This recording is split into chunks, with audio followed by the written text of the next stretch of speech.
PH Deck Building. I am your host, Demo, and it's been about 5 minutes since we've had spoilers, so of course it's time for some more. I mean, is Dominaria even out yet? I think the pre-release was, what was it, like last weekend or something? We're already getting new spoilers, okay? And what could that possibly be from? Some of you might not even realize they are coming out with a 40K commander set.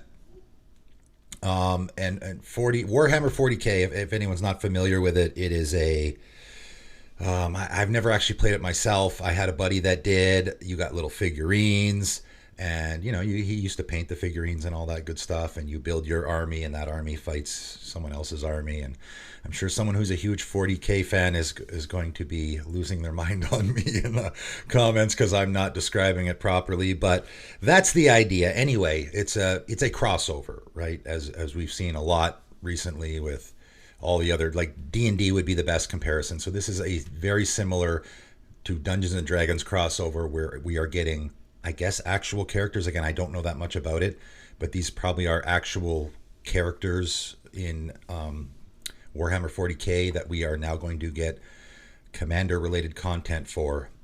So they dropped a bunch of cards today, so of course I got to talk about them. And as usual, I'm going to talk about the legendary creatures. So let's take a look at a few. First up, we got Old One Eye, 5 and a green, legendary creature, Tyrannid. So obviously we've never seen that creature type before. I'm not sure what that means, but it's a 6/6, got trample. Other creatures you control have trample. Okay, that's pretty good. When the Old One Eye enters the battlefield, create a 5/5 green Tyrannid creature token. Okay. So you're going to have a 5/5 with trample. I mean, that on its own, 6 mana, trample, 6/6, that gives you a 5/5 that will also have trample, not bad. Has fast healing. At the beginning of your pre-combat main phase, you may discard 2 cards. If you do, return Old One Eye from your graveyard to your hand. Okay. Pretty good, I guess. You're in a discard theme, sort of, which you don't see in green very often. I mean, there's not a lot of support there for green with discard. Not really any. However, there is lands. I mean, that's the first thing that comes to mind for me is the playing lands from graveyard thing. So now I can discard land cards and then play them from my graveyard with a Ramineth Excavator or something like that. So at the beginning of your pre-combat main phase, you discard 2 cards, return Old One Eye from your graveyard to your hand. Then you can cast it again. It's a way to get around commander tax. Again, it is a way that you can have a discard outlet sort of on your commander, but green's not great with the whole discard thing. So, I don't know how much you want to build around that. We have a new creature type, so obviously there's not going to be any support in prior sets for that. Probably would be some in this set, I imagine. You're creating tokens. There's obviously lots of support for that. A little on the boring side, I think, not really much you can do there, I don't think, other than I'm just attacking with my big creatures. Moving on. How about Death Leaper Terror Weapon? 2 red and a green, another Tyrannid. 3/3 with Flash and Haste. Flash and Haste are an interesting combination because usually Flash is sort of pseudo haste. So you flash your creature in, and then on your turn you can attack with it, of course, because it doesn't have summoning sickness. So the Flash and the Haste, there's some overlap there. But anyway, has Flesh Hooks. Creatures you control that entered the battlefield this turn have double strike. Okay. Again, I'm not really getting excited about this guy. So you're going to flash it in. I mean, I guess the interesting part here, the Flash and the Haste really don't help each other out that much because you can play it.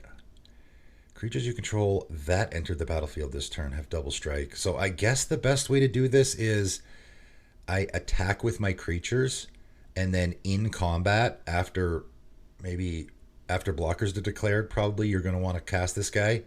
And then, my creatures all have double strike now. Creatures you control that entered the battlefield this turn have double strike. Okay, this is not an ETB. When I first read it, I'm like, okay, it feels like an ETB, but this is just turned on all the time. It's very weird how they worded this. Hey, creatures you control that entered the... So any creature. So after your commanders aren't in the battlefield, Now I create creatures, and every time a creature create tokens, but also just cast creatures, they immediately get double strike. So what you want in this deck is haste creatures, right? Or haste enablers.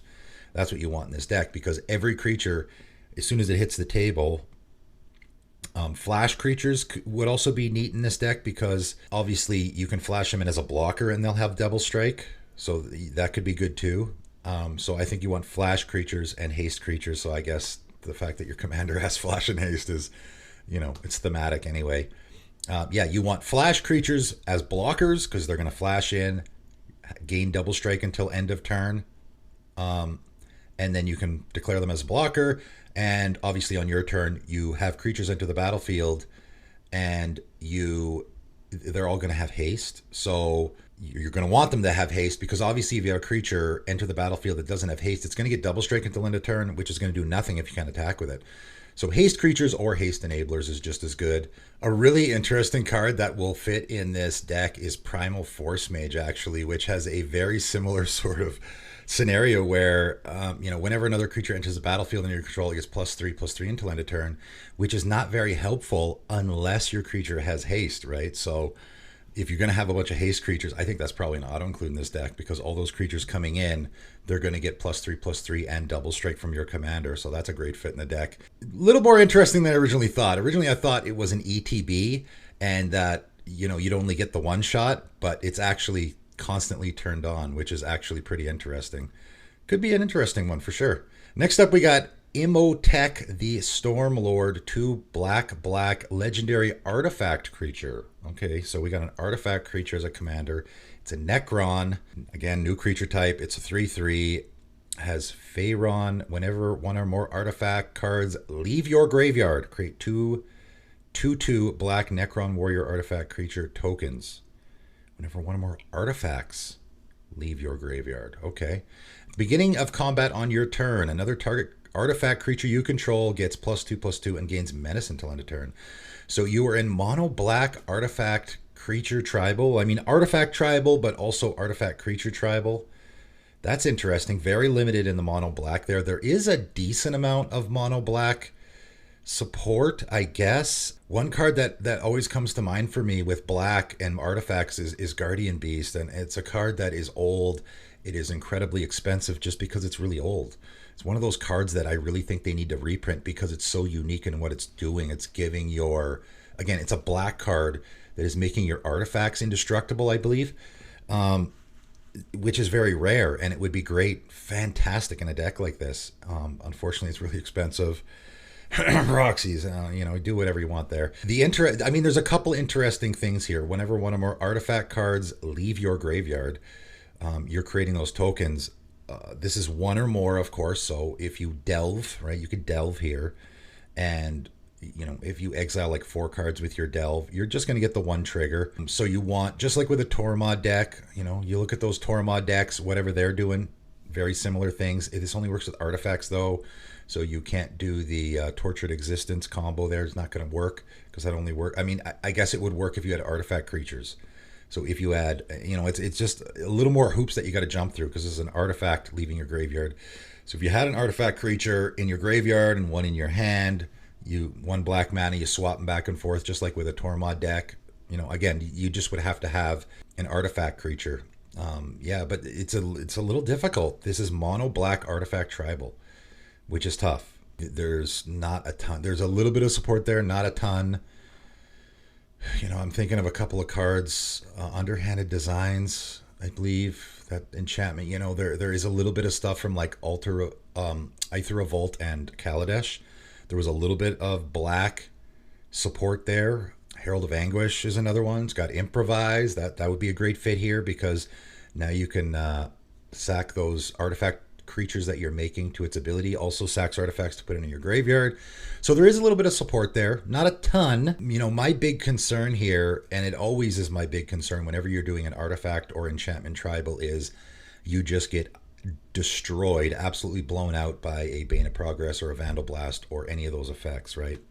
So protecting your stuff is going to be a big one here. And black is not super great at that. Does have the slingshot effects.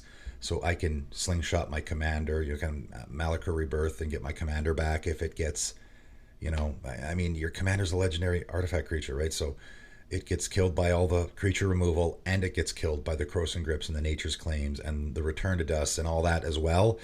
Really makes things difficult on you because you're so susceptible to removal. It is an interesting commander, though. Pretty interesting. All right, moving on. We got Balacore the Dark Master. 3 blue, black, red, Demon Noble. 6/5 flying. Has Prince of Chaos when Balacore the Dark Master enters the battlefield. You draw X cards and you lose X life. Oh boy. Where X is the number of demons you control. Wow. So this is going to be a popular one. Whenever you have a commander that's drawing cards, that's an easy build around, right? It's also Demon Tribal. It's Demon Tribal, and we have, I think, sort of gotten Demon Tribal a little bit. This really is Demon Tribal, and in Grixis colors, which we haven't really seen before.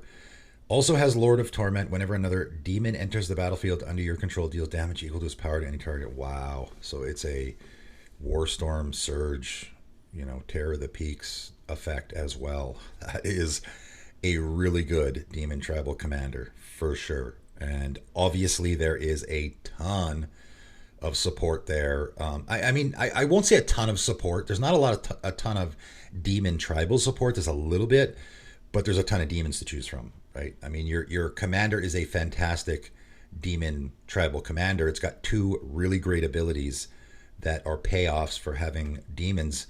And the demons are just, you know, I mean, obviously most of them are going to be in black. There's quite a few are in red. A lot of Rakdos ones. I don't know how many are in blue. Not a lot. Just having blue in your deck's kind of nice. I mean, yeah, just a fantastic Demon Tribal commander. There's really not much else to say there. Next up, we got Magnus, Lucia, Kane. 1 a green, a blue, and a red. So a teamer commander. And this is quite the creature type. Legendary creature, human Tyrannid Wizard. 1/1. So I don't know what Tyrannid is, if that is an actual creature type, because this is a human as well. Maybe it is a, you know, I think there's like clans or guilds in Warhammer. Again, I'm sure someone's going to explain it to me in the comments. Spiritual Leader, at the beginning of combat on your turn, put a +1/+1 counter on target creature. Whole lot you can do there, obviously, right? That's an easy build around. Teamer Colors is good for that too. Has Psychic Stimulus. Tap, add 2 colorless when you next cast a, wow, that is a weird way to word that. When you next cast a spell with X in its mana cost, or activate an ability with X in its activation cost, this turn, copy that spell or ability. You may choose new targets for the copy. Wow, that is, first of all, very weird wording they have there. I don't think I've ever seen a card worded that way. Rather than the next time you cast or activate an ability with an X in it, you may copy it. Why didn't they just do it that way? It's weird. When you next cast a spell, boy, that takes some getting used to, eh? With X in its mana cost, or activate an ability with X in it. Okay, so it is a Rico of 2 reflections, but for activated abilities, right? Sort of. The initial ability there at the beginning of combat on your turn really has nothing to do with the second ability, of course, which I'm sure people will find cards where both apply. I'm sure there's lots of +1/+1 counter themed cards out there where you can use the second ability with it. I mean, it would be interesting to dive in and find those cards. You're adding 2 colorless. It doesn't say that you have to use that colorless for anything, right? It just says add 2 colorless. And then the next time you cast a spell with an X in it, or activate an ability with an X in it, copy it. So you actually don't have to use the colorless for that ability. You can use the colorless for anything. You can just use it to cast a Blightsteel Colossus or something. And then the next time you cast a spell with an X in it, I mean, you likely will though, right? You'll likely use the colorless for the X. So yeah, this is not activation. This is not a Riku of the 2 reflections with activations. It's a Riku of the 2 reflections with X costs. So, and you're going to copy it and choose new targets for the, so there's a ton you can do there. Again, the first ability is a little weird. Maybe that's just a flavor thing. Really doesn't affect the second. I would be building around the second ability. You want Elementalist Palette, is it called? in here, of course, you want Unbound Flourishing, I believe the card is called, the green one that you just want to put in every deck that has X costs in it. Of course, that card's going to be amazing in this deck. And then you just sort of dive in there and start finding things with X. This reminds me of Hanada a little bit, even though Hanada is nothing like this commander. With Hanada, you want to do the X thing a lot. I just did a deck doctor for one of my patrons on a Hanada deck, and you really want those X spells as much as possible with lots of different targets, because the more you target, basically the X is free, right? You just target as many things as you want with Hanada. This is kind of similar, where you are wanting to find all those X spells and not necessarily targeting. I mean, targeting is good because you are copying them, but you can just cast a, like it says on the bottom there, a copy of a permanent spell becomes a token. So you can just cast, some Hydra. You could do Hydra Tribal here for sure, right? A lot of those Hydras have X's. You could just, I cast my Hydra. I can use my commander's 2 colorless mana to pay into the Hydra, and then I get a copy of it. So now I get 2. So that's a pretty easy way to go with this. I wouldn't go that way. I'd really deep dive and find those interesting cards. Again, just like what I did with the Hanada deck, is I found a couple of cards that you just would never, they're just not great, in any other deck. That's kind of what I love about commanders like this, is you find these cards that are, with anyone else, in any other situation, they're kind of bad, but with a specific commander, all of a sudden they become really good. And I imagine there's some cards that will fit into this deck that is certainly the case. This is going to be a popular one for sure. No question about it. But that is it. That is all 5 commanders. And I don't know, they dropped quite a bit, so I'll probably make another video talking about these guys. I don't know I think these are the commander decks that they are dropping. And I don't know how much of this, if it's just going to be commander decks or if it's a whole set. I'm going to talk about the legendary creatures. I just talk about cards on my channel. That's what I do. All sort of the behind the scenes stuff. I don't necessarily pay that much attention to. Yes, I know. Maybe I should, but there's always a lot of things going on in this format, I got to tell you. And I like to just talk about the legendary creatures as soon as they come out, because at the very least, we can sort of get a feel for where it's going to, how it's going to affect the format, but also maybe some directions you can go with it. But let me know what you guys think of these new commanders in the comments below. That is it for today, and thanks for tuning in.